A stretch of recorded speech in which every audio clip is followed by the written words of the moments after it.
Welcome to Nerdities. Bitches.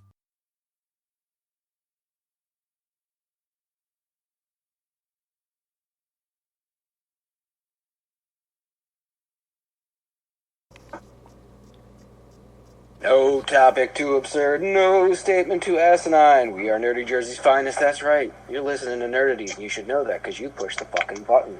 I'm Mike. He's... Justin, what if they didn't press the button and a podcast ended that they were listening to, but they were too busy to touch their phones, and this was just the one that played next? Does that happen? Does he just randomly do stuff? Yeah, mine never really... It's like something you've listened to before, maybe. Well, yeah, I mean, they downloaded it, of course, but, okay. They could be listening to, I don't know, fucking Baking with Susan, and this could be up in their queue somewhere, and, Apple Podcasts is just like, hey, I'm going to randomly play one of the things on your list. It happens to me all the time. Technically accurate. I'll never use that statement again. Okay, who was the third person I was about to mention? Where's he at? Kyle. There it is. And the last person you're getting tonight, because there's only four of us. Ben. There we are. No Joe for yo. So, I just got back from Tennessee. And let me tell you, if I didn't have family there would be none reasons for me to visit that state. I don't know if it's always dreary or if I just bring it to town.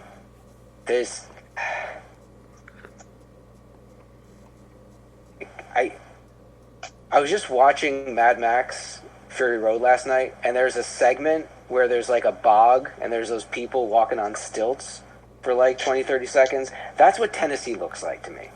Wow. I mean, it's not, because it's greener than that, but there's just something oppressive about being down there. It's a nice visit, though. Good seeing my mom and my stepdad and my sisters, and my niece. 3 specific stories to get into real quick for me being down there. One's frustrating, one's funny, and one's scary. No shit. Let's get the frustrating one out of the way. If you've listened to my family stories in the past, you've heard me take this trip before. My sister Stacy is still my sister Stacy. She's autistic, fairly high functioning. She'll never take care of herself, never have a job, but she can wipe her own ass. Let's just say that much. The problem is, though, she'll get shit stuck in her head and has to keep talking about it to the, torment of everyone around her. The big one this year, or for the beginning of the year, was she was making plans to go over my aunt's house on February 9th through Valentine's Day. We went to lunch with my aunt. She's like, all right, cool, yeah, that'd be nice. And within the hour, changed her mind. She didn't want to do that. She just wanted to stay home. And kept bringing up that that's all she wanted to do all day long. To the point where it pissed my mom off so much, the dog almost bit her foot. The dog started freaking out at her. If the dog could talk, it would have said, fucking cut it out. Enough. I know. I get it. So yeah, it started out great too. She was totally chill. But OCD is a hell of a thing. Yeah. Preach. The funny, and it's not funny for everybody, but when all was said and done, it was pretty funny. My mom's dog that almost bit my sister's foot off. Chewy. Used to be a massive asshole. Wait. What? Chewy. The dog that almost bit someone's name was Chewy. Yes. Okay. Yes, because it's a mouthy dog in many ways. It leads with the teeth. But it used to be worse. It used to not want to let go. Now it's just exploratory biting, unless it gets pissed off. Or unless, it's something good to eat. So we were going to... What kind of dog is it? It's a... What is it? It's a Yorkie. Pretty good sized Yorkie, not like a teacup. I thought it was going to be a teacup, but it's like at least yay long. Yay tall. 2.5 by 1.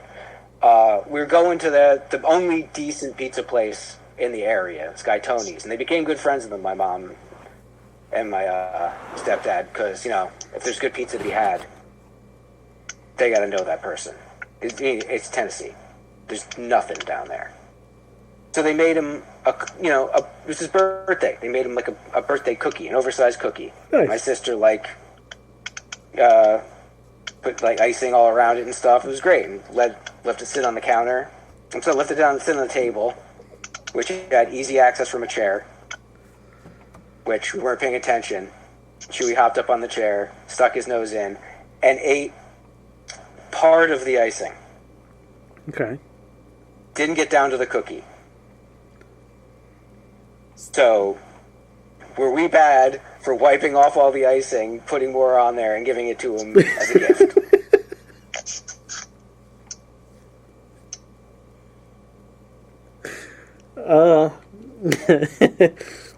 I'm going to answer this two ways. Mm-hmm. One, as a professional baker. Yeah, probably not a great idea. However, Didn't sell it to him. However, as a father who's dealt with similar situations for children, yeah, just wipe that shit off and put the new stuff on top. Mm-hmm. It's an easy enough fix. So that night, just Friday, on the way back from Tony's Pizzeria, on the way back? No, it was on the way there, on the way to the pizzeria. We're driving along one of these rural roads that's apparently their major highway, but it really felt like a back road. So much so that, like, there's no fucking lights anywhere. The only lights are the businesses. And maybe that's why it was hard to see from the little bit of light that was around that area. Or it was because it was the only light, it was fucking blinding. But this guy pulled out in front of us, and we almost T-boned him. Almost got T-boned by him. That's good. Yeah, one of those, holy shit. 6 of us in the car, too. And we all got tossed around. Shit. Good thing it was the winter, and we all had heavy jackets on. That helped with the cushioning. But yeah, light flashing before your eyes kind of shit. Fuck. So that was scary. Frustrating, funny, scary. That was my week. That and a lot of TV watching. Watched Frasier. Started to get into the Good Doctor. I might finish that again. I should say. It's a good show. And a lot of nothing. So, pretty perfect vacation. Anybody else anything to spat off on? No, not really. No? Yeah, I'm boring. Okay, we can just jump right into the show then. Yeah? You're welcome for me dominating it. I got no recipes. We got casting. That's right. You said casting. You had casting before the show, Justin. Cast away. Julia Garner has been cast in the upcoming reboot of The Wolfman. Another movie, or are they doing a show? I believe it's another movie. Yeah, it's only been like 15 years Yeah. since that Del Toro one. Any details on what they're going to be doing? Like if it's a straight remake, modern remake? I doubt they're going to do the old school one since I'm Joe gonna Johnston I'm just gonna did that. assume, since they're skewing a bit on the younger side here for this cast, that it's probably going to be a more modern take. At least hopefully. I don't want to see the same exact movie that they've remade 30 times again. Well, when it all comes down to it, it's the same fucking movie. With Yeah, just a it's different right, but you know what I mean. Like skin. change the clothes on it a little bit. Yeah. Carrie-Anne Moss. I don't remember if we talked about her being in the Star Wars: The Acolyte. I feel like that came up, but that was one of those shows where when the casting happened, it all happened at once. Right. So there were people in there where I was like, okay, yeah, that cool. What, oh, this one, oh yeah, because like I kept forgetting that Manny Jacinto from The Good Place is in it, and I really can't wait to see him play some kind of Star Wars character. And it's like 3 times I've seen that announced, and 3 times I'm like, oh yeah, shit, that's right, he's in it. So Carrie-Anne Moss, could be the exact same thing. Yeah, I couldn't remember. I guess being that it was a similar, it's that situation where it was like they dumped the cast and the announcement, and then things happened, so it was stopped for a while, and now they're like, hey, guess what? Carrie-Anne Moss makes her debut in Star Wars this year. And I was like, oh fuck, well, that's cool. What's this movie about? It's a show. What's it about? We don't know yet. I'm pulling it up. Star Wars series that takes viewers into a galaxy of shadowy secrets and emerging dark side powers in the final days of the High Republic era. So There you go. that's a cool part. It's well before the Skywalkers. You say it's well before the Skywalker saga because the High Republic was thousands of years before that. I'd say, yes, pretty far before. Yeah. There was the Republic that fell. Yeah, the High Republic was what some of those new Marvel series were doing for a while. A really elegant time. Some of those characters popped up in the Jedi Survivor game. Yeah. Things look very different back. Who's running the show here? Oh, let's see. Director Leslie Leland and Alex Garcia Lopez. Don't know them from much. The Men or women? Obvious names. By gender names there. Doesn't matter. You fucking No, it's pig. like I like to visualize. Fucking Because Leslie with the man's name, he's probably fucking pimp. Ooh, Juno Sumatoa is going to be in it. And you probably don't know who he is, but he's the dude who took over for Chewbacca for a while. So, he could be playing another Wookiee or any other character that demands a 7-foot human. The last bit of casting I have is America Ferrara was cast in What If Season 3. Okay, I saw something about this, but they didn't say what her They character is, did right? not. They're like, gonna have to wait till Season 3 to find out, kids. I said, I don't hate it. fuck you. I like that they're kind of icing out the media. Yeah, it's nice to be surprised by things. Yeah. Like, I like knowing, but I hate knowing, because then I'm just like, oh. That's because you hate everything. So once you No. find out specific details about stuff, you're just like, oh, I already fucking hate it. You didn't watch it. You didn't watch a trailer. You're just like, oh, this information that they gave me that's kind of vague. I already formed an opinion. Fuck this.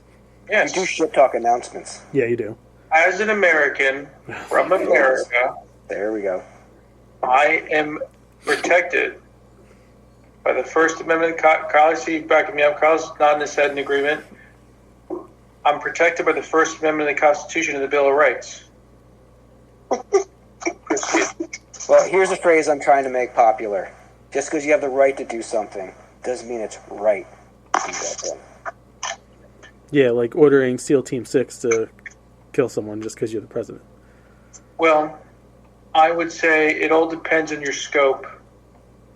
Now, did Alan Parrish deserve to get beat up? Some Yeah, people here it would say is. no. Oh, wow, going back to this one. Some people might Stop- say no. stop- Piece of shit do. Stop rich shaming deserve to Alan get Parrish. His ass whooped.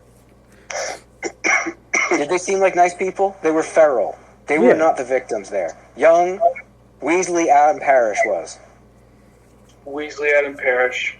Mhm. That fucker. You saw So his dad. you hate him. His dad was a dick. You hate him because he's got money. That's it. No, I don't hate him because he's got money. I hate him because he ruined David Allen Greer's shoe. I think David Allen Greer might have went back in time and he goes, hey, he's trying to fuck your girlfriend. And you over there, Timmy, Tommy, Johnny, Tommy, and Hank, he's talking about all your moms. Go beat his ass. And then he went back to the future. And he invented Jumanji when he went back in time. You can't just be happy with the ending reality where everything worked out. You got to focus on the fact that they all Everything lived worked horrendous out. life. What a happy Dude. end. That's another thing we said. So Alan and Sarah, two lunatics, lived out their lives, befriended the two kids' parents, and invited them to a Christmas party. Yes. Yeah. Yes. That was the thing that always got me. Like, how come when they finish the game X amount of years later, does the game restart their life? Yeah. Well, the only explanation there is it puts you back where you were when it took you in. And if you do that, it would have to set everything back. But normal. wouldn't the kids then know about the game too, even if it brings time Would back to a time before they existed? Like, Would they? That's the question. where it gets confused. That's why I'm heavy on the game being a Jinn, because if that was the case, then it played out a wish, and when the wish, Maybe. What if they have dual memories that only wake up when they see the parishes? maybe. And then they go insane, and their parents have to lock them up because they can't stop talking about these lives they lived. They're like Narnia kids. Yeah. You know how fucking angry I get about the Narnia shit. That kind of makes sense, ish. I don't. Fuck. Wait, what Narnia shit? It's all magic. All right. So you know how in The Lion, the Witch, and the Wardrobe, they live out a majority of their life in Narnia. They have full lives. They like he full gets into fucking his lives. 50s. Yeah. Yeah, he's like, yeah. And then they fall back through the fucking wardrobe, and in reality, they're back to being like only a few minutes older than when they fucking left, or a few hours older than when they left. Okay. And then in the future tellings of the stories, when they return to Narnia, their existence happened, but they return at the age that they are going into the fucking wardrobe. And like no one fucking questions any of it. It's a magical place. They all know magic. It's like they have talking animals. Listen, it ain't Tahiti, motherfucker. No, it's more magical. It's even more. It's less torturous. They all know there's some kind of wacky magic going on. It bothers me so much. Talking lion. God. God is a lion that talks.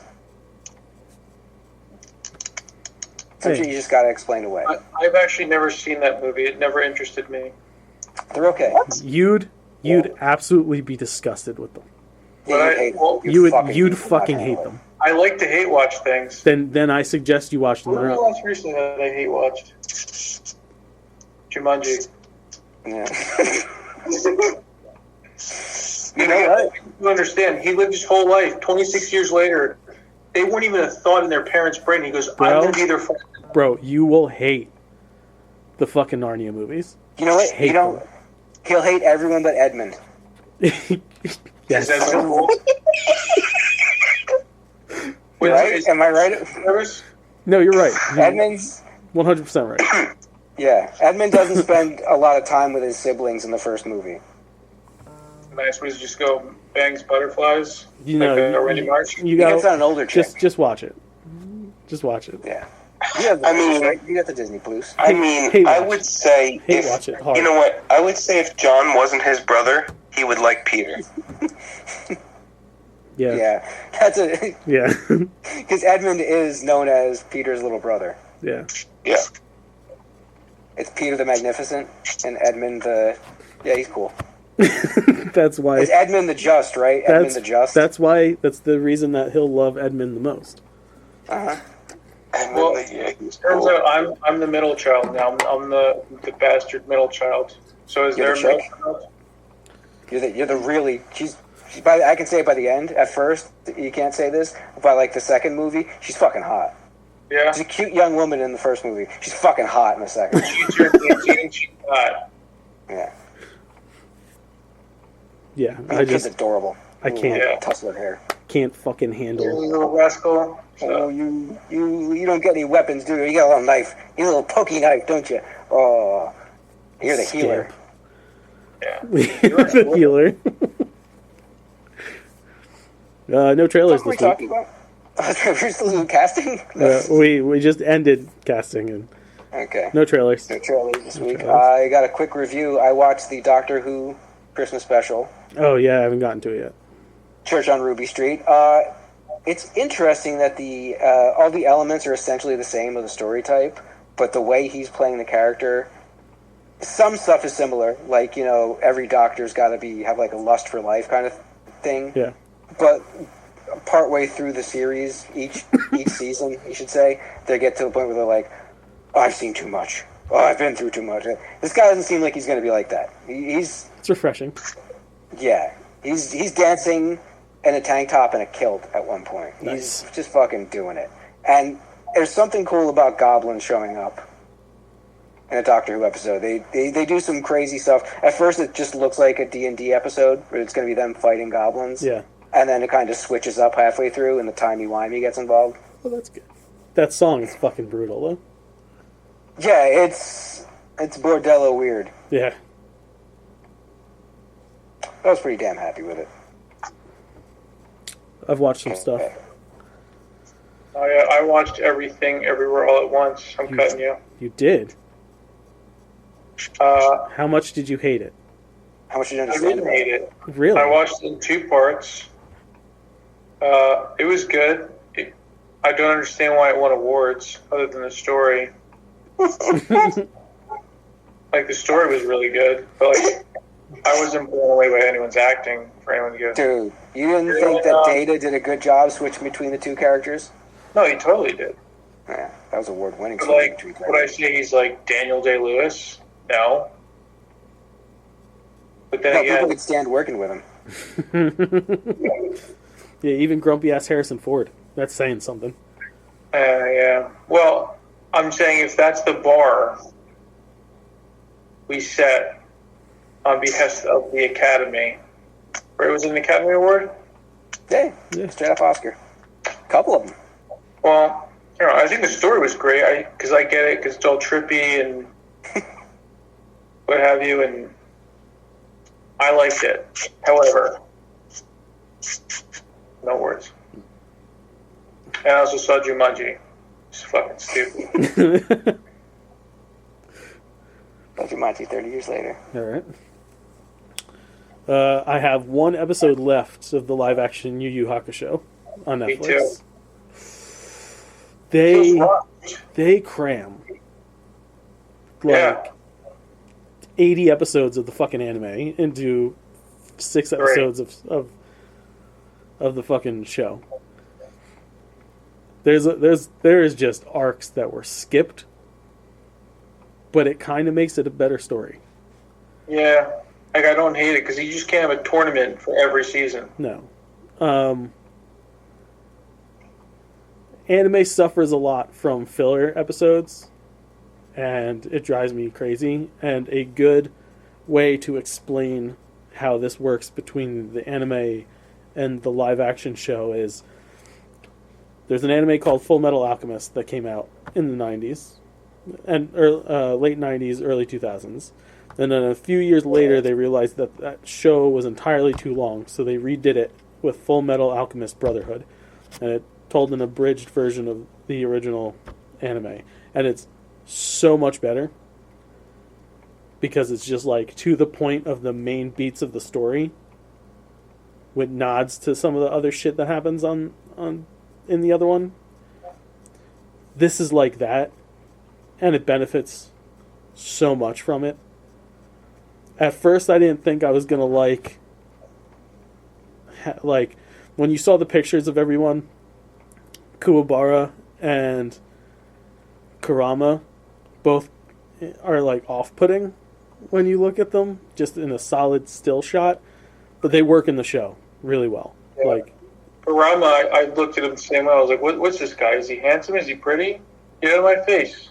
yeah, and then the show starts, and within like 5 minutes, you're like, of course, that's why I love them. Yeah, because you don't like Kuwabara right away. You're not supposed to. No, Grows on you. they do a lot of really cool stuff. The CG's not bad for a Netflix international show. No. Pretty Do solid. they not get the budgets? No, I'm sure they got a budget. I think they just kept it simple. Yeah. Nothing is called for anything super crazy. The moments that they use the CGI in works well enough. It still looks better than fucking Doomsday in BVS. That's the low bar, right? If any, that's the fucking bottom of the trash heap. When anything looks like that or worse, it makes the work suffer. As long as it doesn't look like that, it's a win in my book. Yeah. So the show works because it looks nicer than Doomsday and BVS. We finished the last episode of The Fall of the House of Usher yesterday. So fucking good. Now, is that the show that's about Usher and his rise to fame? And No. This is the show I've been talking about for a couple weeks now. Mike Flanagan's latest on Netflix. He's one of those guys that uses the same actors pretty much. He's got his little troupe, and then he adds more players along the way. Like Mark Hamill is a character in the show, and Hamill's ending is mwah, so fucking good. I should get into his stuff more, because he directed Doctor Sleep, and I love the hell out of that. Dude, I'm telling you, all of his stuff's been really good.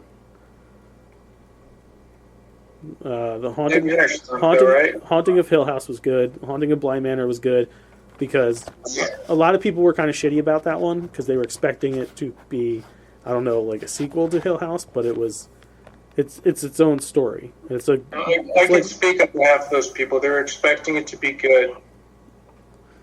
But thank you. No, it was good. It was just different than what he did before. No, it looked like that girl had a poop diaper on. Stop it. And it was a sweet love story that they just sprinkled ghosts into, and the ghost story was more intriguing, but they had poop diaper lady. The ghost story is all part of the love story. It was good. Black Mass is fucked up. And House of Usher was by far the best thing he's done. I am a big Edgar Allan Poe fan, though, so like most people will enjoy it. If you've been a Poe reader, you're gonna get giddy over the things they do with everything the man's written. Nice. I didn't know that the guy from Con Air was a real person. What? Edgar Allan Poe. Nicolas Cage plays him. Con Air. The 2 films I've watched over the last week. We started the Equalizer movies. Has anybody watched any of these? Queen Latifah! And that's the show. That's the show, asshole. Oh, Denzel. It's Denzel. Denzel is in the movies. There's 3 now? There's 3 now. I have not watched any.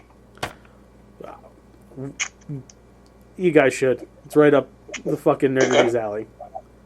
It's very John Wick. If it was, let's just say that the Equalizer was put in the, I don't know, greatest action movie tournament. Yeah. How would it have done, do you think?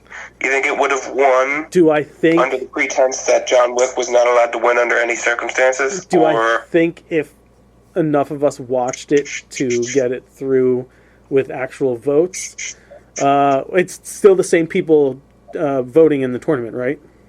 Yeah. Okay, no, it's probably not going to go anywhere. Just like really good action movies. Denzel, though. Yeah, but like really good action movies didn't make it out of like first rounds. So, no, I have no faith in this group whatsoever when it comes to tournaments at all. But that's why I do them. Mm-hmm.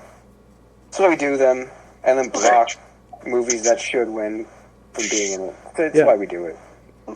Yeah, listen. Kung Fu Hustle should have made it all the way, but it didn't because certain people are dicks. You know, like, why do the tournament if you're going to remove the thing that you know is going to win anyway? Hey. Right? Like, what's the... Listen. Yeah, like, what?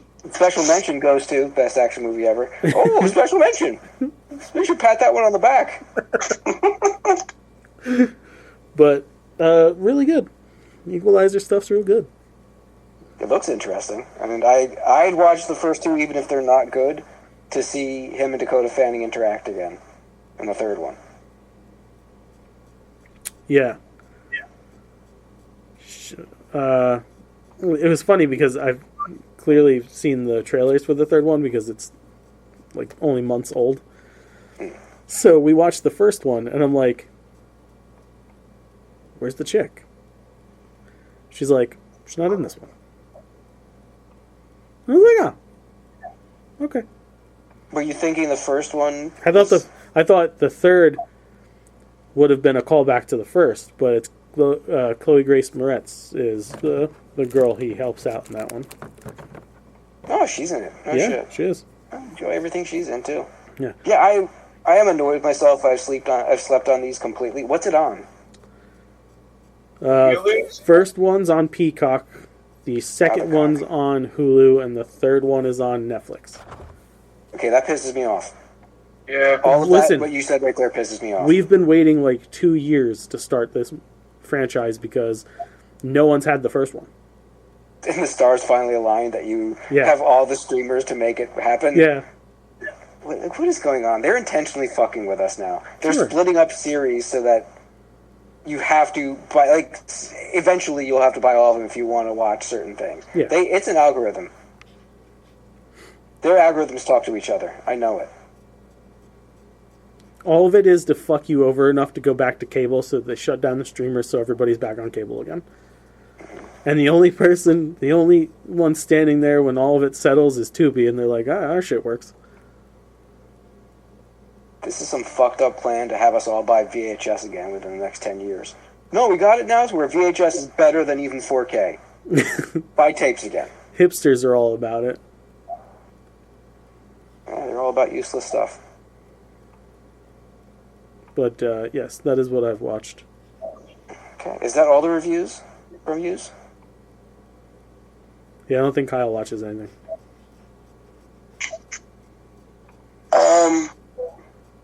No, I talked about Loki, right? When I finished Loki? Yeah. Didn't I talk about that already? Last week. Or did I just say that I finished it?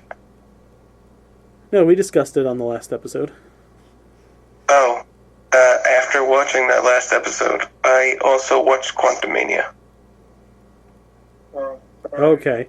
We did not talk about that, will you? Well, I watched Quantumania after I watched Loki, so that might have been a mistake. I think that's the order of it. That's proper. I don't think so. I thought Loki, just came out in October.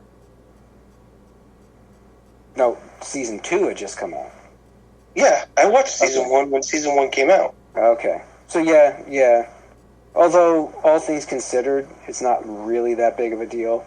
It is kind of weird that the post-credit scene in Quantumania references stuff you've already seen before. Yeah. If you've watched season 2. I think the other thing about Quantumania that was pretty weird to me was when Ant-Man and the Wasp were in the core and they were doing, replicating itself, like he was supposed to be losing his mind. When they disappear, they start to turn into, the strands of spaghetti in the same way that things did in Loki. Which I thought was... I guess it's the same technology because it's Kang's technology, but it was pretty wild to know that the energy source of his core is basically the same technology that he used to power the whole TVA. It's like they actually coordinated some shit. Still didn't come out good. What, Quantumania? Yeah. I'm not going to shit all over it. It wasn't the worst thing ever put out, but... All right. Yeah. Kyle. Huh? That ending. Which ending? The ending of the fucking movie, right? The post credit scene. You're What's still your... stuck on this fucking... I'm telling you, Scott did not make it out of there. You were reading way too deeply into nothing. Wait, hang on. Why do you say that? So, me and many of my fellow brethren on the interwebs believe that Yeah. Good support system. Scott was just in a bit of a loop that Kang put him in. There's things that happen in it that are really awkward, and the fact that there's a lot of purple and green on everyone. There's really not. There's only a couple people in purple and green. Still, purple and green's there. There's Yeah, okay. There's I do remember you guys talking about this when it happened, but I don't remember. I remember you guys talking about the purple and green on the people. You're saying when he comes back to the real world and they basically redo the thing that the sequence that happened at the beginning of the movie. Right. Okay. Yes. So there's He purple. goes through his life. He goes through like a day or two, and they kind of celebrate the fact that they survived. I think he's stuck in a fucking time loop. Yeah, because they would have made that fairly obvious. That would have been a great oh shit ending instead of him just going like, no, whatever. Yeah. Would they? Yeah, I think they would. Or they make it split so like they can kind of pick and choose where they want to go. Could be, but that's not how I'm reading it. They didn't really put anything. They didn't put enough subtle shit in there for me to read it like that, much less overt shit. Maybe it's Yeah, just they're always because. better, anyways. I'm adjusting. Yeah, you know, Vin and I just look for this kind of stuff. You don't, man. Yeah. But even when you pointed it out and I was looking for it, I couldn't see it. It's because you don't want to believe, Mike. You don't want to believe. I want to believe. We were done with that show.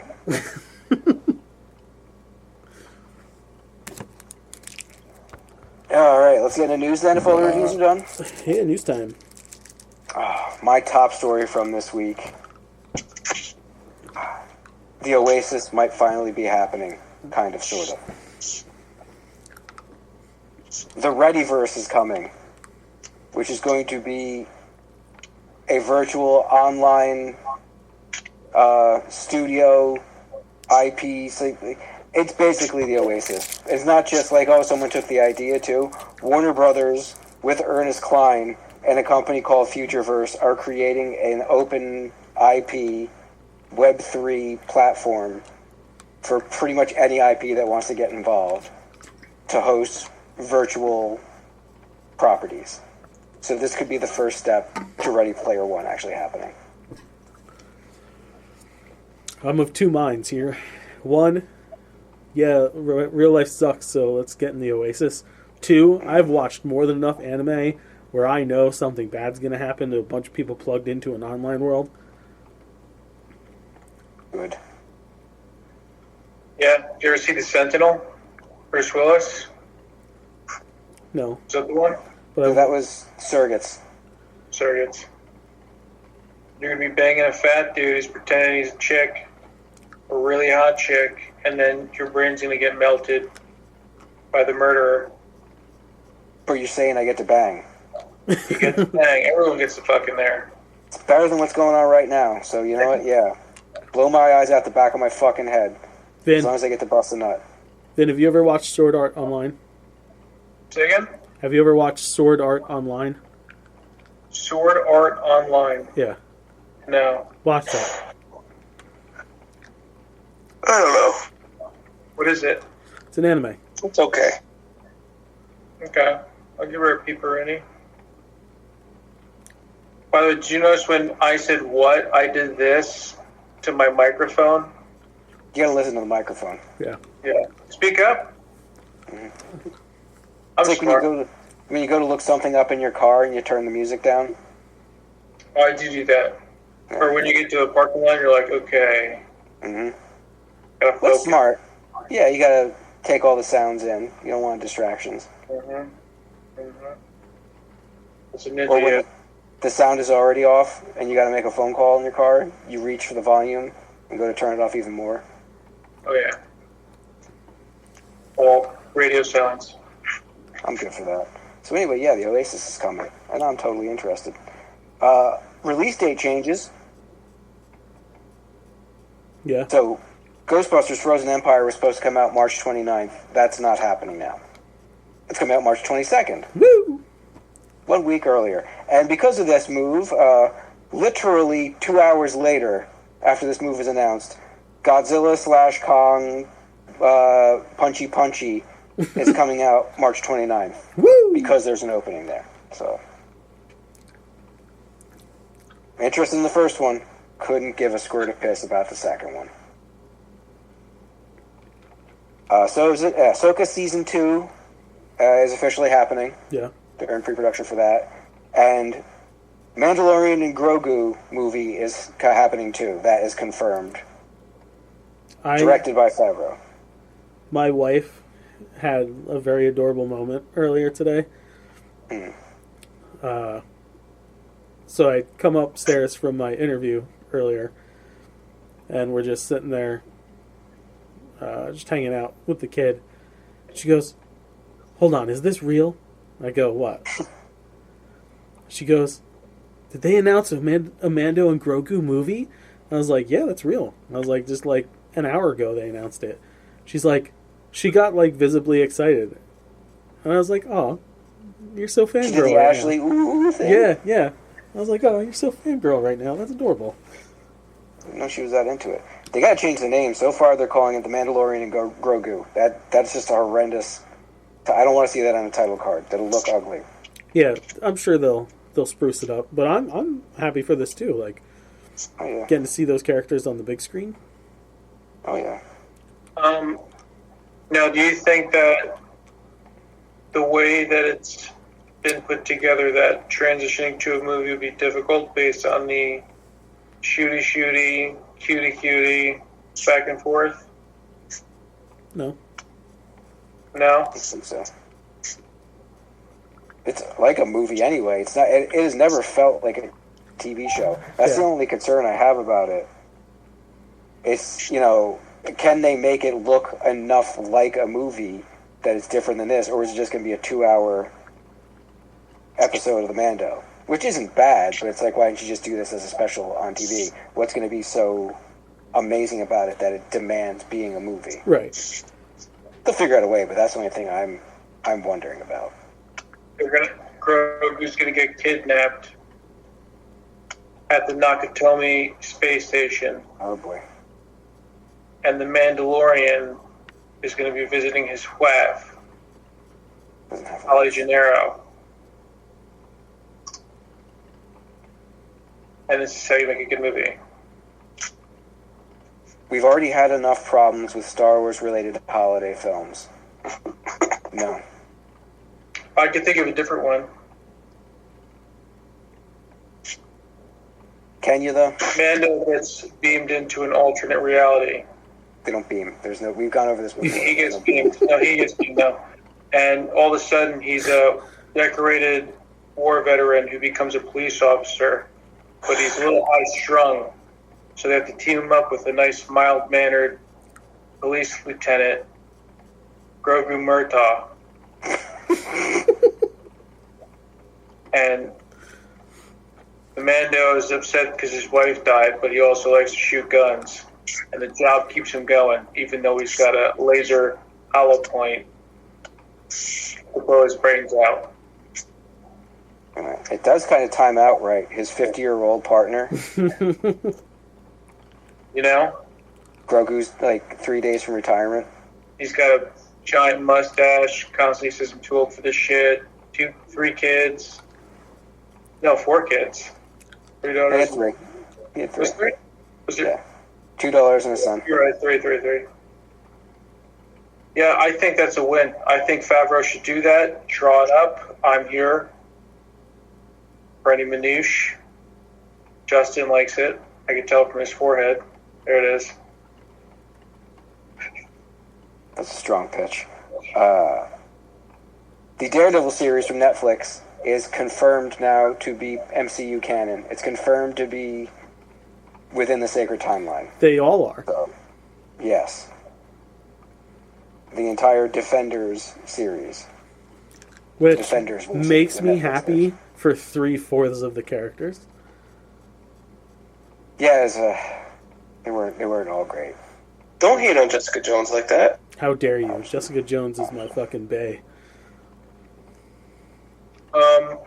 What did you think of the Daredevil? Was it a clip? They showed like fighting clips or something?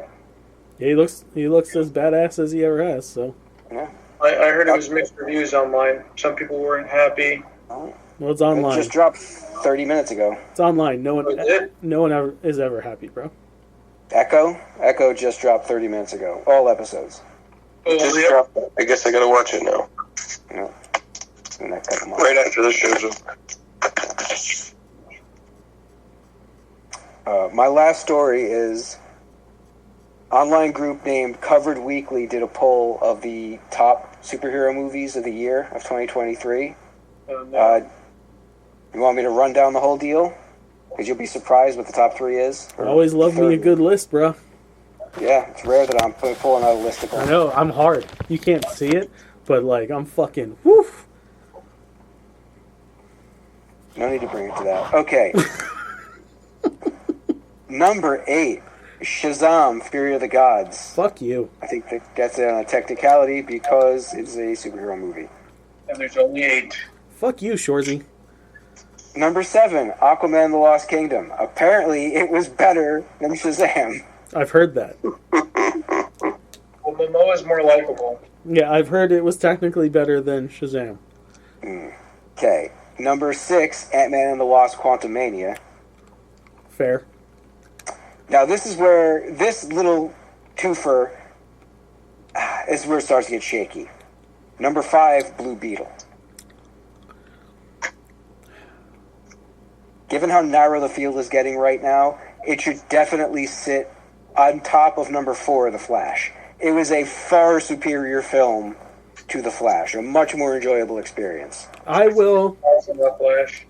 bump up Blue Beetle and Quantumania to settle The Flash down in the lower where it belongs. I haven't seen Shazam. I find it impossible to think that Shazam was worse than The Flash. It's pretty fucking bad, dude. Yeah, I couldn't get past the first 20 minutes. And Shazam? you know how much I like the first movie. It's Yeah. pretty fucking bad. All right. That's number 4. Number 3, The Marvels. I haven't watched it yet. That's right. It's actually a pretty decent movie as far as most people are concerned. Number 2, Guardians Volume 3. Why is it not 1? Yeah. Across the Spider-Verse. Ooh, There okay. you go. Okay. That makes sense. Right? Okay. Yeah. I actually have faith for once in geekdom. Because for the majority, this list made a lot of sense. Like the high end of it. The top 3. Maybe even top 4. What did I say? Number 4? No. The top 3 makes sense. That should not be number 4. The Flash was... that's just nostalgia. That's just Michael Keaton popping up is the reason people put it at 4. Yeah, but they dropped the ball with all the other nostalgic beats they have in that thing. Oh, yeah. I have not watched Aquaman. I know how I feel about Shazam. I have watched Flash. I know Shazam is better than Flash. Yeah. So I would have started the list. Number 8 would have been Flash for me. Flash and Shazam should have been way lower. Yeah. But I like Beetle, everything four. else. A list of 8 and Guardians and Spider-Verse. Marvels was solid, man. The people have spoken. Okay.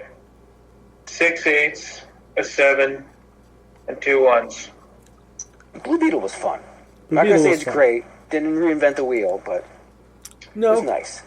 Yeah, it was lighthearted enough. It was good enough for Gunn to say, "Oh yeah, he's still part of this thing." Yeah, I'm no glad. question asked. I'm glad he did a really good job as Jaime Reyes. Yeah. That's my news. I forgot to mention, I watched 3 episodes of The Boys Gen D. Fuck you. I don't want to talk to you about it. You and your Yeah, I don't know how you could watch that and be like, "That sucked." I don't get it. That was fucking I don't think it's insanity. because I think the main storyline is fine. But I think the 90% of fluff outside of when they're actually talking about the main storyline is stupid. it's all connected to the main storyline. It all comes back together. All these, fuck the small girl, dude. She's one of my favorite parts of the whole thing. Yeah. Her story, what she has to go through to use her powers, that's fucking heart wrenching. Yeah. Yeah, they just, I don't know. It comes down to Vinnie. Vinnie doesn't like stories about women or like the struggle of women. And, They just need to be fucking eye candy, and that's it. and Oh, and anything having to do with. over-sexualized the show. It's like obnoxiously like. Oh, you're I right. think if they're not showing dick, they're saying dick. and they're talking about fucking, or there's fucking. It's just like, That's the whole why boys. did that guy kill himself? And why did he kill the college professor? I don't care about her hugging. Her hugging that guy's wiener didn't need to be shown. Get through it. Yeah, it did. It shows how shitty her life is. How everyone takes advantage of her. Then the lady that films her, she goes, "Oh, he fucks all these girls to compensate for his small dick." What? Said no one ever. No one does that. That's not a real thing. And they have these stupid lines about sex, dick, fucking, and it's obnoxious. I do, however, find the main storyline intriguing, which is why your boy gave it the old college 3. Will we watch 4? We'll see. How dare they make a show about college kids that's very sexualized? No. Don't they know that college kids abstain from... Over-sexualized. It's just like, okay... Yeah, why would a bunch of powerful kids in college want to fuck? Well, okay, so did you ever see Pitch Perfect? Yeah. How much humping was in Pitch Perfect, bro? There's a decent amount of sexual innuendo throughout that entire thing. And it's a PG-13 comedy. Yeah. But it's not over-sexualized. It's a PG-13 comedy. This is an R-rated show. Yeah. Right, but because it's R-rated, it doesn't mean it has to be... It doesn't have to be. They chose for it to be. Yeah. I know, and that's why I'm saying it's not good. Also, these aren't just normal people. These are super-powered college students. Like... Also, I don't get why the chick with blood as her powers is being promoted so high. It's not like a desirable power. They even say that, but it's not about the power. It's about the publicity that she's gotten from saving a life. Yeah, but like even that, like yeah, but it's just... give me the deep all day.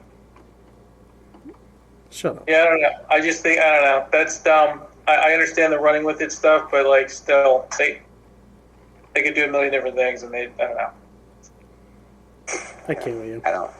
Anyway, let's get through this news.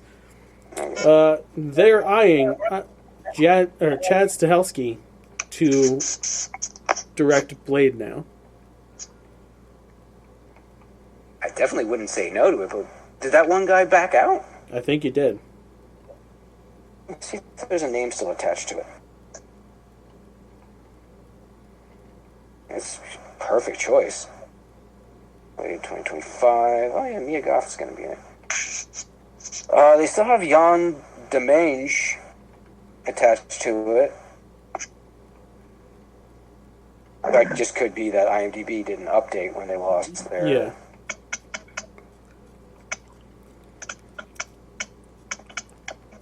I couldn't... Okay, you could ask for other characters for him to direct, like Punisher. Sure. He'd be perfect for a Punisher live action. But I really would like to see what he did. Would have been cool for Moon Knight. Blade, though. Yeah. Yeah. In the pantheon of characters he'd be perfect to direct. Yeah, it still has Jan Demange in there when you do a search. I don't know. He talks about it being the project he's got his eye on. So, John Ridley confirms his secret scrapped Marvel TV show was Eternals, but good. The 12 Years a Slave writer finally breaks silence on his scrapped MCU project. John Ridley was confirmed to be developing a secret Marvel TV project, only for it to not come to fruition. Anyway, fans have been curious about the specifics of Ridley's now scrapped project, and he just revealed a lot of unexpected details in a recent interview on the Comic Book Club podcast. Ridley finally confirmed that his secret Marvel TV project was focused around the Eternals, a group of superpowered beings who prevent the universe from being destroyed by cosmic forces. As Ridley put it, his TV adaptation would have been the good version of the source material, which is ultimately adapted into the 2021 film Eternals by Chloe Zhao. It's not in the works anymore, Ridley revealed. It was a television version of the Eternals, but good. My version was the good version. It was so fucking weird. There was my version, a good version, which is good to me, which that doesn't mean anything. There was the version that Marvel ended up doing, which I don't think that version was particularly good, I'll be honest. How many times is he going to say the word good? Yeah, he goes, my version would have... He's a fucking writer. My version started with the first thing you see as a young man, probably around 18 years old. And he's sitting there for a moment, and then he lifts his hand, he has a drill in it, and he turns the drill on, and he puts the drill to his ear, and he starts pushing it in, and then it goes from there. That's the start, right? That's how it starts, and then I think you see another kid, he sleeps in the bathtub, covers himself with foil. It's just a really weird story about these people who are, I mean, it's just weird. I don't like the way this guy talks. Yeah. He's too Trumpy. Bigly. Dream of not much consciousness.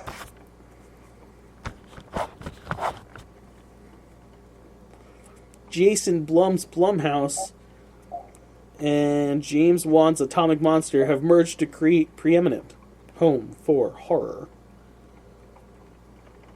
The name of the new company... Monster House? Monster House?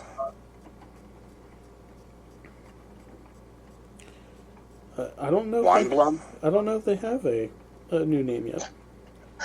It doesn't matter. Two great things that taste great together. Love James Wan stuff. Love Blumhouse. Good stuff. Moving on. That's kind of unfortunate. Because, like, they've been doing interesting stuff separately. It's kind of almost like it minimizes the market. I mean, to have them do interactions, like work on a movie or two together, that's cool. But for them to create their own studio means all the stuff they're going to be putting out for a while will be together. I mean, the two of them are the dominant forces in that genre anyway, so does it really matter? Exactly. It's like a mass media merger. It literally is, but... Yeah. There was another casting that I completely forgot until right now. Gerard Butler was cast as the live-action version of the character he voiced in How to Train Your Dragon. So he's Hiccup's father. Is it?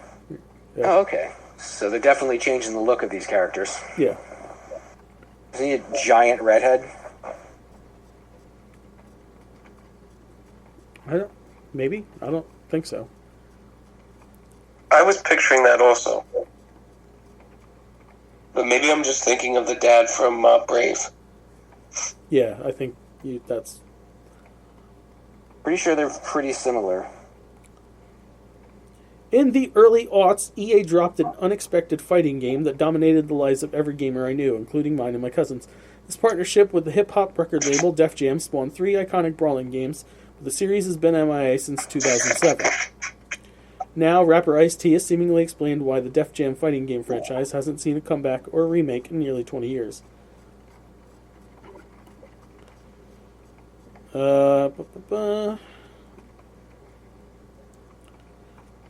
Speculation that the series hasn't been brought back due to licensing agreements between publisher and talent seems to be the issue and not the beef that, people thought was amongst the talent that was used in the game.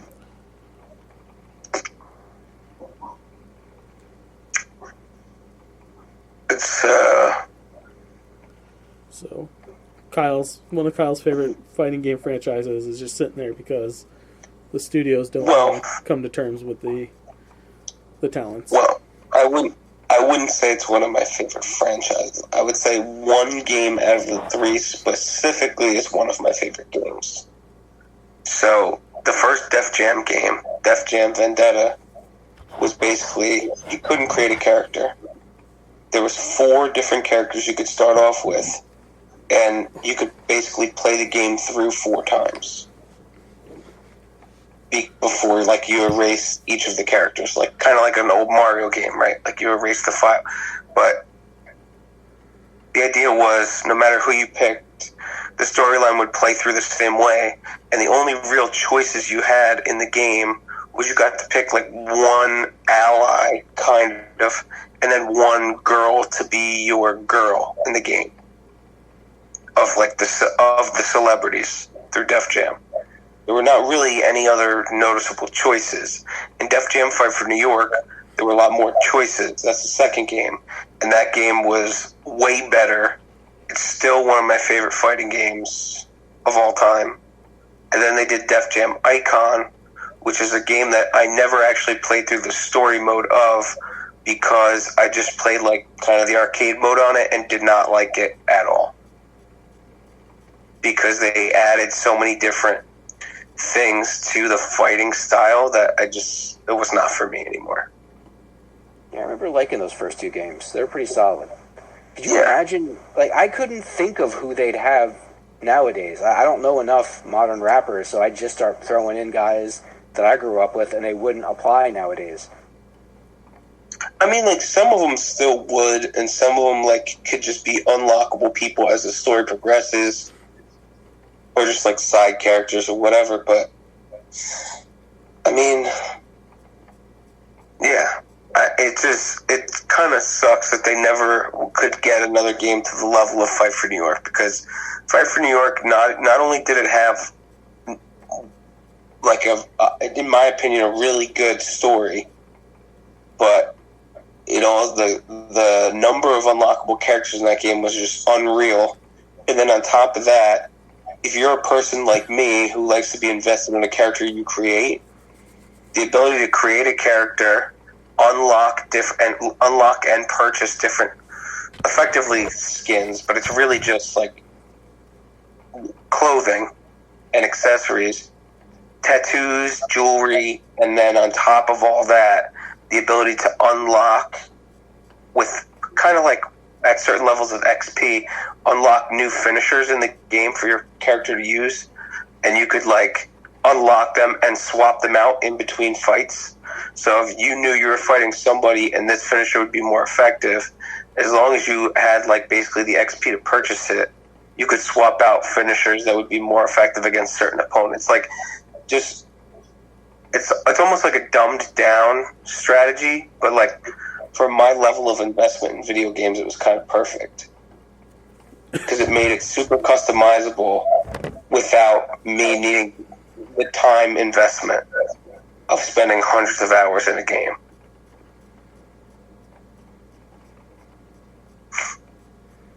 Yeah, but it's unfortunate because I thought that there was going to be an announcement tied to the end of that story, and now I'm just sad. Sorry, bud.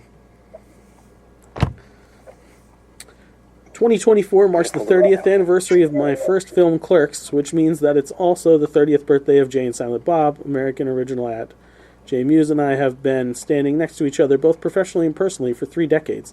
So we'll be celebrating all year long with signings at Jay and Silent Bob Stash, Jay and Silent Bob's Sexy Sleepover at Smog Castle Cinemas in June, and useless plastic trinkets on the jayandsilentbob.com website. But the biggest way Jason Mewes and I will be observing our character's 30th anniversary is by making a new Jay and Silent Bob movie. That's right, 2024 will see us back in the costumes and fake hair hat for a funny fucking flick about an escalating war in the Central Jersey legal weed business. Get ready to giggle at an Askew-universe movie in which nobody dies this time. I'm virtually finished with the first draft, so expect more news about the flick, including the title, by February. In the meantime, let me just thank you with every fiber of my being for supporting Clerks and Jay and Silent Bob across the many years. You've afforded us ample opportunities to play dress up and make pretend for a living, even after a quarter of a century. Snooch to the nooch. I'll always take a new Jay and Bob movie. Legal weed drug war sounds fun. Just the right kind of dumb. Yeah. You know what time it is, kids. Oh boy, a thing we weren't asking for. Food news, baby. But that just means the end is coming. That's it. Let's get started. First in food news, a woman is suing Hershey's for $5 million over deceptive Reese's peanut butter cups. She claims she was tricked and misled by images on the packaging, saying that the peanut butter pumpkins were not cute enough. Kind of hoping you ended with this. Yeah, I was kind of hoping you ended with this story. So I remember this, and like Kyle said, fuck off. Yeah. 2 things. What is her legal counsel saying to her to lead her to believe she wins? Also, I hope she wins. Why do you hope she wins? Because fuck the man. No.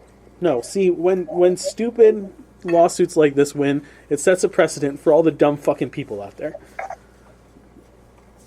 Hey, dumb people figure out loopholes. No, I'm sorry. If you're that fucking stupid to think that the neon smiley jack-o'-lantern squiggles that are on the front of the package are actually what the pumpkin looks like, you got a fucking problem. You got a problem, and you probably should not be eating the fucking peanut butter cups.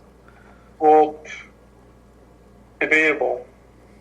But also, ipso facto, whatchamacallit, good for her. If she can, Not whatchamacallits. if she can win, she'll probably get some bullshit bag of. They'll be like, listen, here's a free bag of Reese's. Stop it.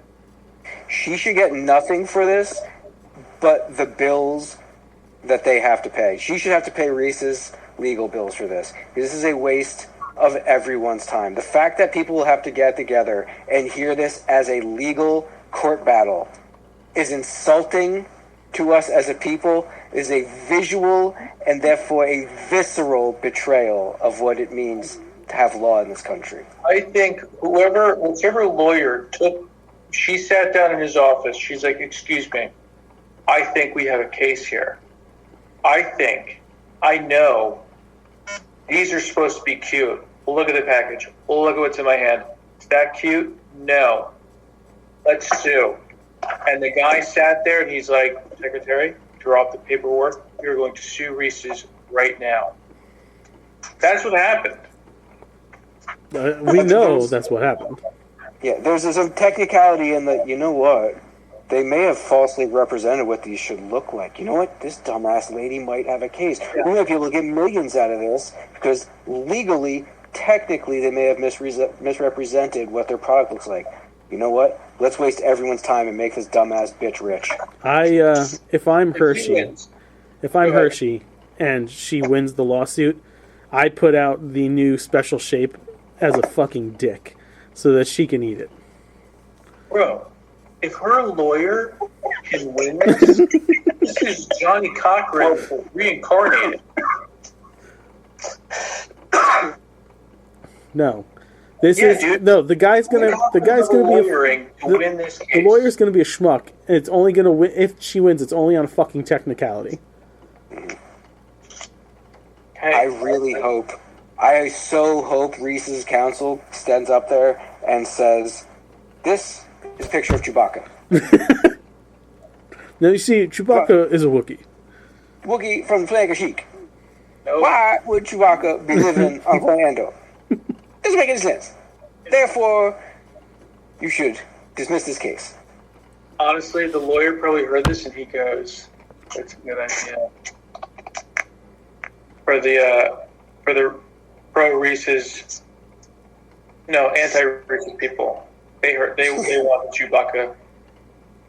All right. Argument there. Duncan is dropping brownie battered donut coffee creamer in a grocery store near you. Dropping bounty bread. Yeah. Yodels is coming out with a Boston cream flavor. It's frosted cream-filled golden cake with a yellowish Boston cream filling. With a chocolate exterior? Yes, with a chocolate exterior. Yeah, I know. I'm interested. I'd stick one of those in my mouth. Yodels were always so good. You don't have to change the wheel. But this isn't an extreme. This is plussing it a little bit. Like, of course this flavor combination is going to taste good. Yeah.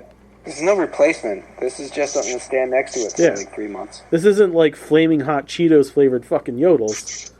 Yeah. I wish they did this when I was younger and I ate Yodels. I want a Yodel. I want a devil dog. Califia Farms has a chocolate strawberry almond milk creamer for your coffee for you vegans out there.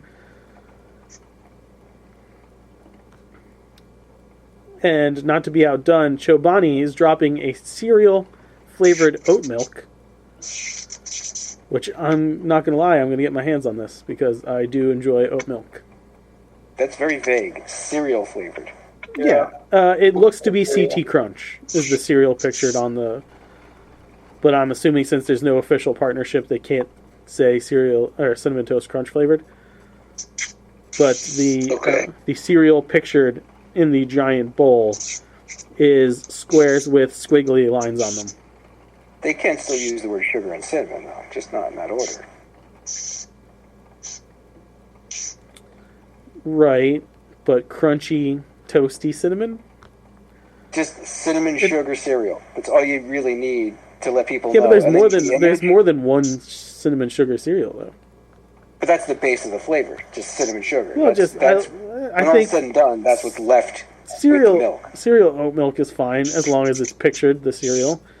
It's way too vague. Cereal. They're fucking It could taste pictured. Like pop. That's It what the could taste picture's like for. Pops. But they It would could taste like Fruity Pebbles. right, but then they would show the picture of the fruit rings. I'm just saying the visual helps with the title. Reese's is unleashing upon the world this Easter peanut butter mini eggs unwrapped. No more having to deal with the foil. This motherfucker, this bag, all unwrapped mini eggs. Pop them right in your mouth. How quick can you get now, can you corroborate whether or not they are in fact egg-shaped? Because They I are have egg-shaped. a modern retainer. They are egg-shaped. Are they cute enough? They even look to have a squiggly bar design about a quarter of the way down from the top and a quarter from the bottom of the egg. Well, for Reese's sake, it better. Reese's Puffs and Dragon Ball are putting out Dragon Ball Z Reese's Puffs. Because why not? Again, where was this when I ate this shit? Like, what's stopping you now? Fucking hating myself. Well, sometimes you gotta hate yourself to become like Goku. I cleaned the house out of all the cookies. They're gone. I got a lot of cookies and I ate them. Okay, I was gonna say in the garbage, but no, you played it smart. This group has a love-hate relationship with Peeps. Some of us love them. Some of us hate them. No. And boy howdy do they have some fucking interesting flavors. So we've talked... I never loved them. I like them even less after all of these stories you brought up. You don't like Peeps at all? It's you? You're the Peep hater? I'm not a hater. I just, like, I mean, Crystal loved them. So I used to trade Crystal all my Peeps at Easter for, like, Reese's pretty much always. Peeps are the eggnog of Easter. See, I'm an eggnog fan. No. Eggnog's way worse. I'll have one, maybe, and be like, okay, I'm done with this for at least a year. You guys are not marshmallow eaters then, right? I love me a marshmallow. But like, it should be with do you something snack? else. Can you, like, take a handful of mini marshmallows out of a bag and eat it like a snack? A handful. I can. Of minis. That's my go-to. I like Peeps. We have talked about the Rice Krispie Treats flavored Peep that is coming. They're dropping the dipped chocolate s'mores Peep. Okay, it's got a chocolate exterior. The bottom is dipped. The coating is the graham cracker flavor, and the inside of the Peep is the fucking marshmallow. So That actually sounds pretty good. right? Sour strawberry Peeps. I'd try sour something else, not sour strawberry though. And icy blue raspberry. Maybe. After trying that fucking cereal, I feel like we have to try any icy flavored product. And I don't know how that shit is still fresh, but I had a bowl of it last time I was at your house. The antifreeze that makes your fucking mouth cold. Yeah, there's something unnatural in that because it's the exact same consistency it was when I opened it. I know. Every once in a while, I'll stick my hand in there and take a piece out and be like, "Yeah, it's still making my mouth cold." And why does this taste like we just opened it? 3 months later. 3? Yeah. 3? Yeah. That was sometime in the summer. Okay, 4 or 5 at this point.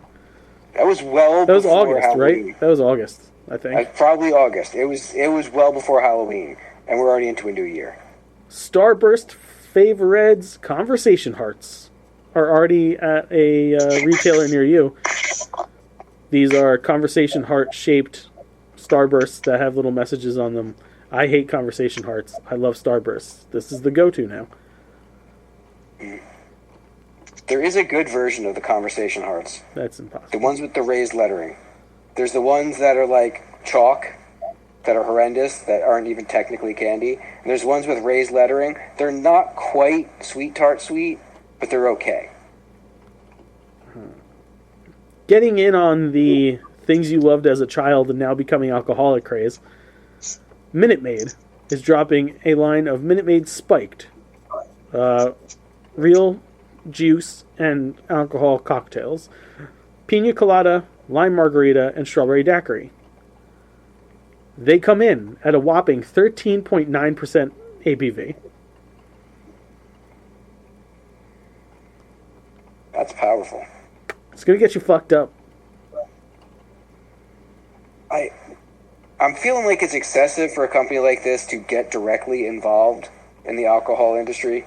You know your product's being used that way anyway, but if they're going to come in a 13% alcohol, yeah, doing it correct, they're coming in with the strumph. Yeah.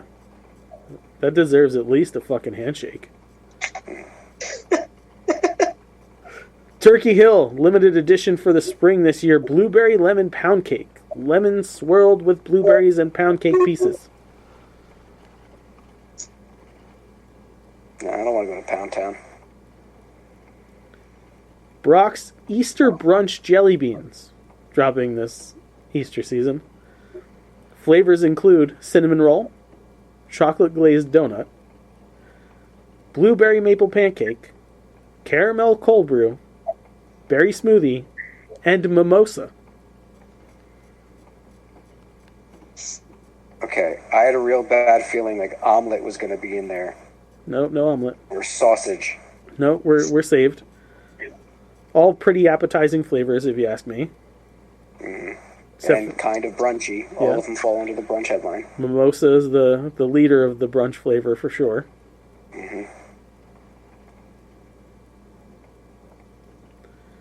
Oreo is teaming up with Betty Crocker, dropping a line of mixes and frosting.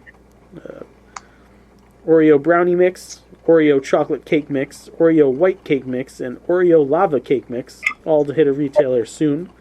I'm assuming Walmart's probably the go-to for this one. That's usually who gets all the weird Betty Crocker shit. And a cookies and cream Oreo frosting. Oreo lava cake? Yeah, Oreo lava cake. Oh, you think it'd be molten? It looks fucking molten. Fucking molten.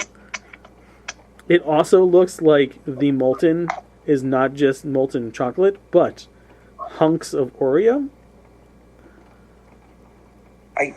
I'd like the molten to be the Oreo filling. The exterior is Oreo cookie, and the molten is warm filling. That would be fucking sweet. It's a lot of white sauce, bruh. All up, dripping on your chin. Warm and sticky. Well, you make a good ratio, you know. You don't just make it a giant ganache. But that is food news.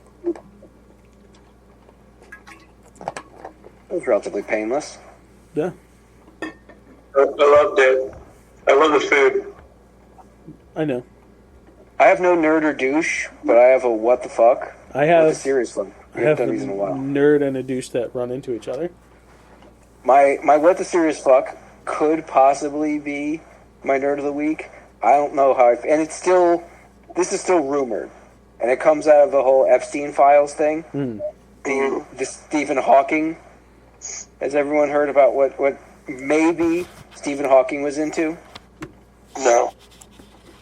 This is one of my favorite memes in a while. No verification on whether or not this is accurate. Epstein docs claim Stephen Hawking liked watching undressed midgets solve complex equations on a chalkboard that was set too high. Is that Babylon B? I don't know where that came from, but it sounds like it could be real. Oh my god. Even if not, it's. I don't think there's another way that's real. You don't think so? Alright. Maybe. You don't know. Was he helping? Was he walking them through the equation? Was he helping them with it, just watching their torment? I'm gonna go with that's probably fake because it didn't say anything about underage girls. Well, it wasn't just underage girls with Epstein. It was human trafficking. Yeah. Sure, his thing was underage, but he was all about Yeah. just making his friends feel good. Not just his. Well, his specifically was, yeah. Well, And a lot of people around him. it's been around for centuries. They would, well, not centuries, I guess, because I don't know when it was, whatever. But they'd go out with young children, take pictures, whatever, and say, "Okay, we own you now. You're gonna go do what we're gonna tell you to do," and that's that. And Hawking's, I mean, guy's in a fucking wheelchair. For all we know, they threw him in a bed, they put a bunch of little girls around him, and they go, "Snap, snap, snap! You creep! We own you now. Go tell them that space is real." Are you saying that all these people that willingly flew to this island to party with him were framed? No, not all of them. I'm sure some people. Eventually, it's like the Harvey Weinstein thing. Eventually, you hear like, "Don't go in his office. Don't go on his plane. Don't go on his own." Some people were like, "What's the fine? Oh, what's the big deal? I just go over the plane." The thing is, this is what a lot of people say is it's when you start going over there more than once, because that's when it's a problem. Because now you have mainstream media. They're going around saying, now, just because you're on the list doesn't mean you did anything bad. Doesn't mean that. So with that said, the list is coming out. Doesn't mean anything bad. They're kind of already trying to soften this up. Sure, because there's going to be names on there that are going to absolutely fucking shock people. But there's names on there that will not shock people. That's what I mean. Like, it probably not. I mean, fucking anyway. My imagination's pretty good. What if there was a name on the list that could rock your world, or just like make you very, very sad? Tom Hanks. Yeah, that's one Okay. of the first things I thought of. I would say Robin Williams. Yeah, Wouldn't surprise me. I would. Just They're on the same level as far as purity, I'd say. But I don't find Robin to be as pure as Tom Hanks. I'm not Well, saying he I had a much darker period. right. That's why I wouldn't be surprised. I'm not saying that he partook in like the really shady shit, but I would not be surprised if his name is on there. I would be shocked if Tom Hanks' name was on that fucking list. Like it would bother me. It would floor me. But like he probably is though, right? Yeah. More he than likely. He's like a Greek citizen now. Like, he fled the country. Well, they haven't lived here in quite a while. They were in Australia for a long time too. When COVID went down, they Yeah. left. Yeah. Interesting. Well, pretty much when the orange one became president, they bounced. Oh, so they actually stuck. They're like the only people that were like, when he wins, I'm leaving, and everyone was like, yeah, me too. And they actually did it. And they're like, you guys coming? And they're like, no, we're not coming. This is the best country on earth. We're not fucking leaving. All the millionaires took off. Well, they can go over there whenever they want. Exactly. Less about intent and more about the money. Yeah. Like, I wouldn't be in New Jersey if I could just hop on a plane, tell people to stop driving their cars. Climate change. I have to go on my private jet now. Excuse me. I would do that too. Kyle, is there a name for you? Is there a what? Do you have a name? Yeah, Robin Williams was the name that would have wrecked my world. Like no one else? Aside from him, Yeah. I mean, I would say Adam Sandler would mess me up pretty good. Keanu, probably. After Robin Williams, I think Keanu would be the next one to mess me up the most. Yeah. Ryan Reynolds. That would hurt. He seems like a pretty fucking solid guy. Exactly. It would be horrendous. Like he's got a dark sense of humor, but you read it as all in jest. If he really was a fucked up guy doing fucked up Weinstein-y, Epstein-y things, yeah, that would be soul wrenching. I think if I was like a younger person now, Chris Evans would be on that list. Sure, yeah.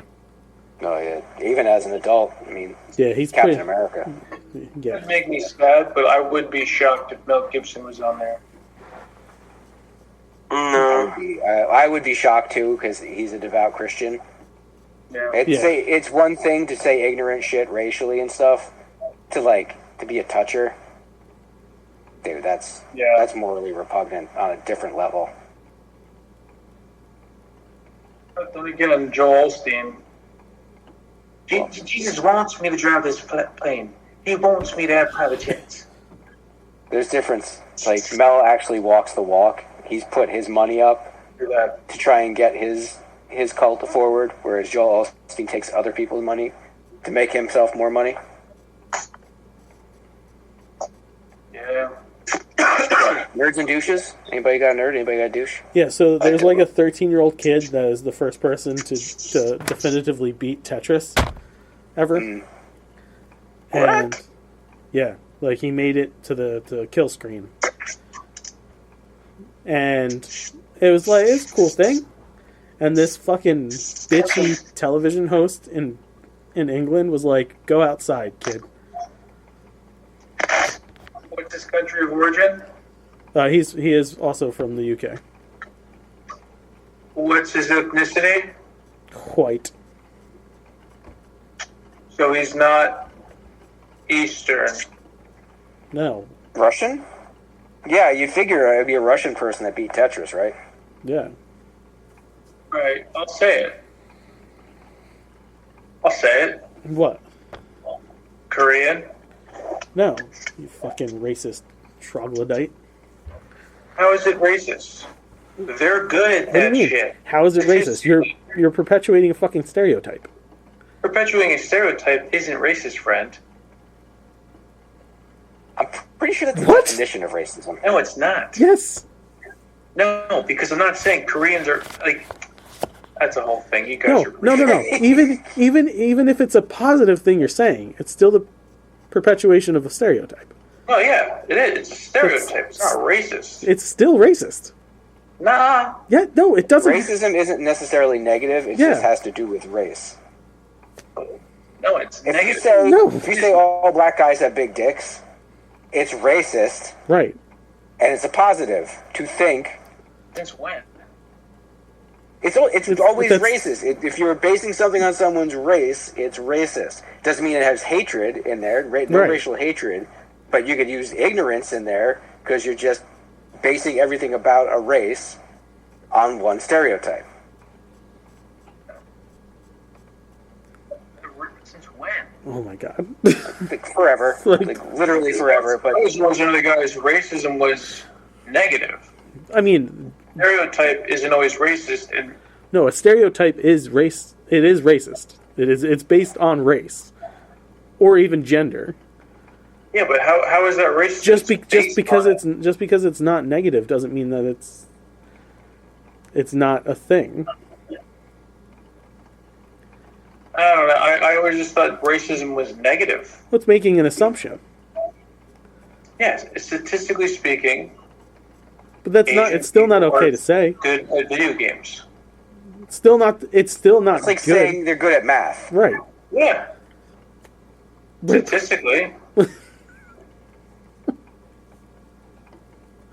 Oh, Yeah, you could say there's a lot of stress put upon being good at math in Asian culture. That's been supported by a lot of people, and there is a shitload of people in South Korea who play video games. That's for sure. They have whole cafes filled with people. It's much more positive there than it is here. But it's not fair to say all Asians love playing video games. Yeah. No, who said that? Pretty sure you did. You said No, something else. I said easy Korean. They're good at that. There you go. That's racist. Oh, shit. That's a racist, police. Something just hit my window. Your mom tested. No, Is it's that not why you're racist. fucking You weird guys now? are just overtly sensitive. It's fine. No, we're not overly sensitive. We're helping educate you. Alright, does anybody have a douche? The host of that show who called out the kid Yeah. and told him to go outside. So fuck that lady, but yay for the kid. Yeah. So is that, I should is go that the show? outside. As That far as seems like a show to me. far as I know, that's a show. Yeah, this storm's getting pretty freaky, man. What do you mean? I'm hearing a lot of it. Yeah, I'm like hearing shit in the background. And Joe sent me a screenshot of like coastal flooding at my work. Like serious coastal flooding at my work already. And her work That's the has island. Of course it's flooded. her work has power lines and poles down already. You guys act like you've never been through weather before. Man, it's weird. What do you mean it's weird? It's a fucking storm. Yeah, it's weird. Wind and rain. What's so fucking weird about it? I don't know. It's weird. I mean, it's intense. I'll give Sure, it that. yeah. I mean, I guess I wasn't actively paying attention to the damage during Sandy, but like, I don't. Usually when a storm happens, I'm not like paying attention to an area that's like so like 40 miles apart. You know? Fucking Mike. What the fuck did you guys say? Not me, it's Mike. No, I'm sending memes. Like Okay. All right. Well, they've downgraded the wind. did I? Yeah. That's what's so Now good. they're saying it's only 25 to 40 mile an hour. Well, that's good. Yeah. All right. Well, Everyone's anyways, as always, if you like what you hear, you can like us on Facebook.com/nerdities. Follow us on Twitter @nerdities. Email us at nerdities@gmail.com and check out nerdities.com. While you're there, fuck yourself. Then, go to nerdities.myspreadshop.com and buy your stupid hoodies that you all asked for that no one has purchased. Because you all cried and cried and cried, and I'll wear the hoodie, I'll wear the hoodie. Not one. Not one. Go to sinfulcreationsbyjustin.com, CINNFUL, creationsbyjustin.com. Order some sweet treats. Got a sexy Valentine's menu that I'm working on. That'll be dropping soon, so that you can all put your Valentine's pre-orders in for your loved ones. Because do you really love anybody if you didn't get them a Sinful Creation treat? No, you What don't. is it? I'm interested. What is it? I'll give a little peek behind the curtain into one of the cookies. It is a chocolate lava cookie. Now, if there's no lava, I will sue you. You could try. Because you said lava. and Well, there's I said no lava. right now lava, but I'm sure if you took the time to like research something on the website, I know you're kind of slow at the take on that one, but Excuse me. you can read in the description that's like does not contain actual lava, you stupid poor. It's not up yet. Call my lawyer. You don't have a lawyer. I am your lawyer. I have it on retainer.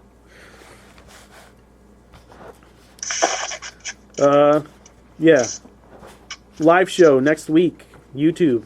8:30 Eastern Standard Time.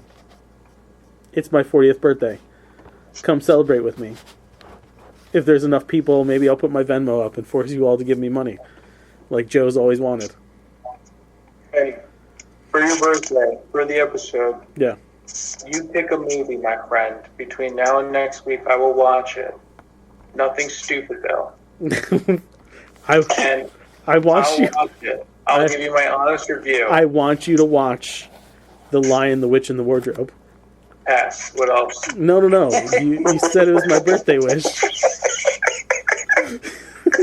Really, the first one. That's what I want. No, you should watch it. I watched that movie with Sadie the other day when she was homesick. And you know what?